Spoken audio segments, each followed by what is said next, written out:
Hey everyone, back again to do a quick review of my Glock 47 with a little comparison to the 17 MOS sprinkled in here and there. I never really intended to do an individual review of this pistol since I didn't really see it as new or exciting, but I saw a post online recently of a 17 MOS selling for like 1,100 bucks. I guess due to it being discontinued and a little bit more rare now.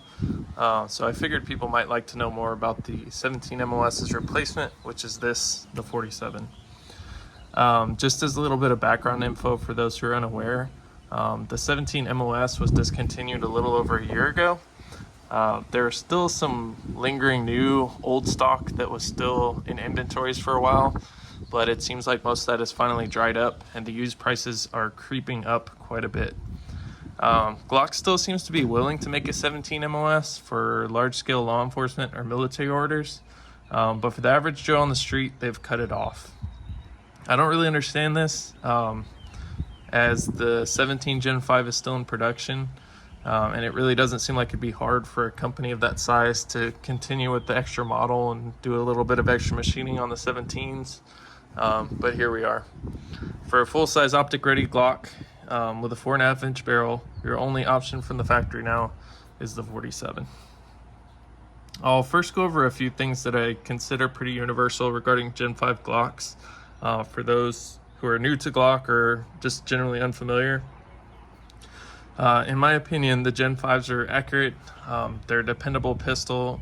They're easy to maintain, easy to tinker with, partly due to the huge aftermarket and the simplicity of the design.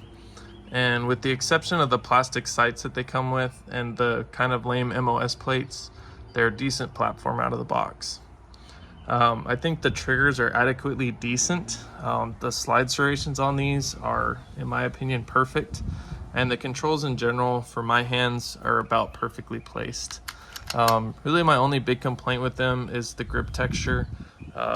So I have a stock 17. I had grip tape on here that I took off. I'm about to install a new set, but just to show you the stock grip texture, it just doesn't work with me. It's fine under ideal conditions, but the second my hands get kind of sweaty, they just aren't nearly as aggressive, hence the handle it grips that I have on this 47 and pretty much all my other Glocks.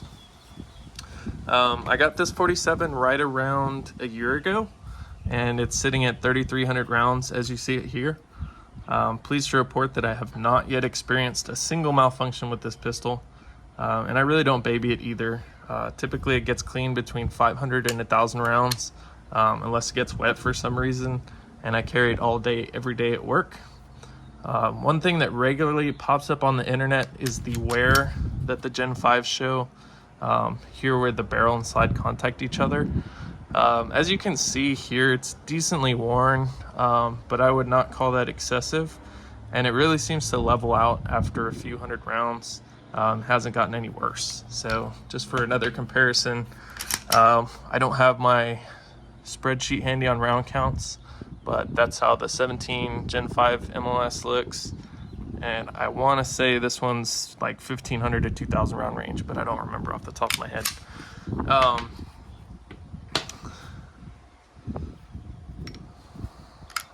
All right, back to the 47. But yeah, the wear that you see on there seems to level out after you shoot a couple hundred rounds. Another thing as far as finish is the slide finish on here. I found that it wears pretty quickly where it contacts the holster. So you can see here on these edges where it's re-entering the holster, and a little bit here along this edge. I don't know if it's going to come through or not. But the slide does finish kind of quickly where it contacts holster. I think it's mostly superficial. So the surface treatment on these, which Glock says they call it NDLC, it's supposed to work its way down into the metal. So even if it looks worn off, you should still be getting good corrosion resistance and getting all of the good properties of the surface treatment, even though it looks like it's been worn off. Since this 47 uses the same length frame as the Glock 45, it allows the user to swap slides around and create 4 different guns out of the 47 Like if you were to buy a 47 and a 19, this is cool for some, I guess, but I really don't see much appeal to this aside from maybe parts interchangeability as far as recoil springs and stuff go, because they share them between the two platforms.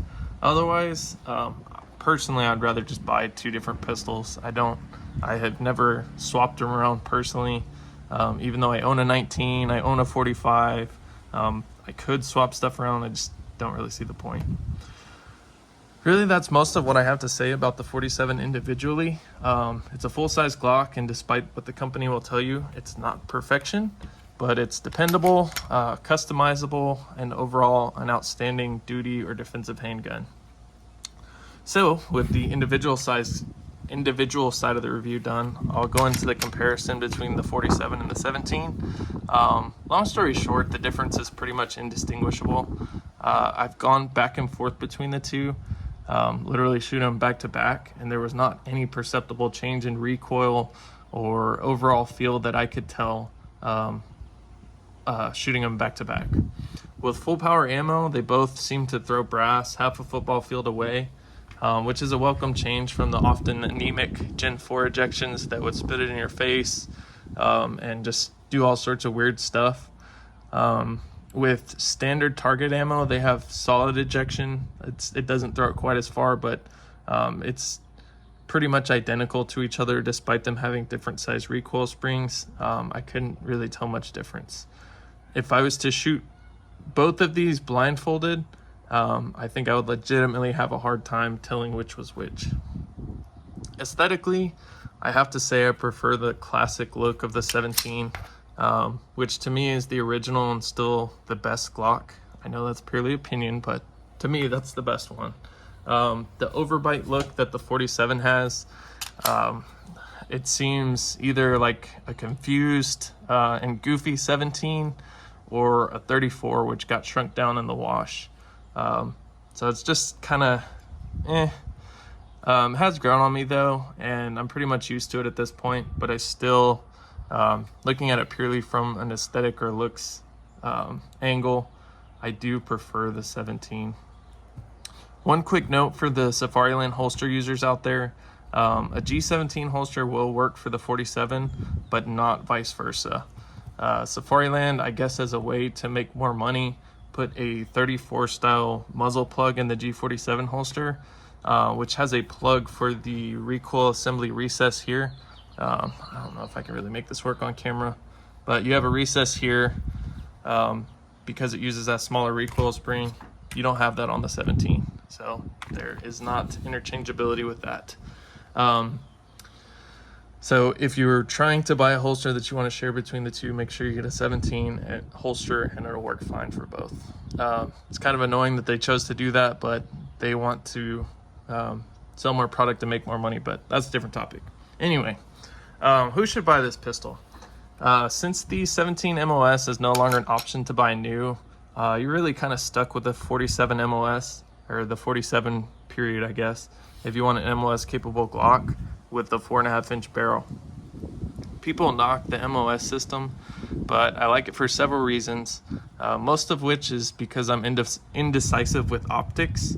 I like to try and buy different optics, and milling a slide requires commitment to a single or a limited number of optics.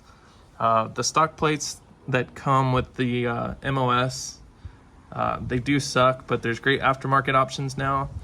And for those who care, you don't have to void your warranty by getting the slide milled if you go the plate route. If you like the aesthetic of a 17 and know exactly what optic you want to stick with, milling a 17 might not be a bad idea, but you definitely can't go wrong with the 47 either. If this review came across as lackluster, I apologize. I really do love Glocks. It's probably my favorite platform. Yeah, I would say it's probably my favorite platform. But anyway, they're pretty boring to talk about, which to me is half the appeal, weirdly. They're beautiful in their simplicity and reliability, and they just kind of go to work without creating much fuss. Overall, if you're considering buying a 47, I would definitely say go for it, and would recommend one. As always, if you have any questions or comments, feel free to drop them down below, and y'all have a great day.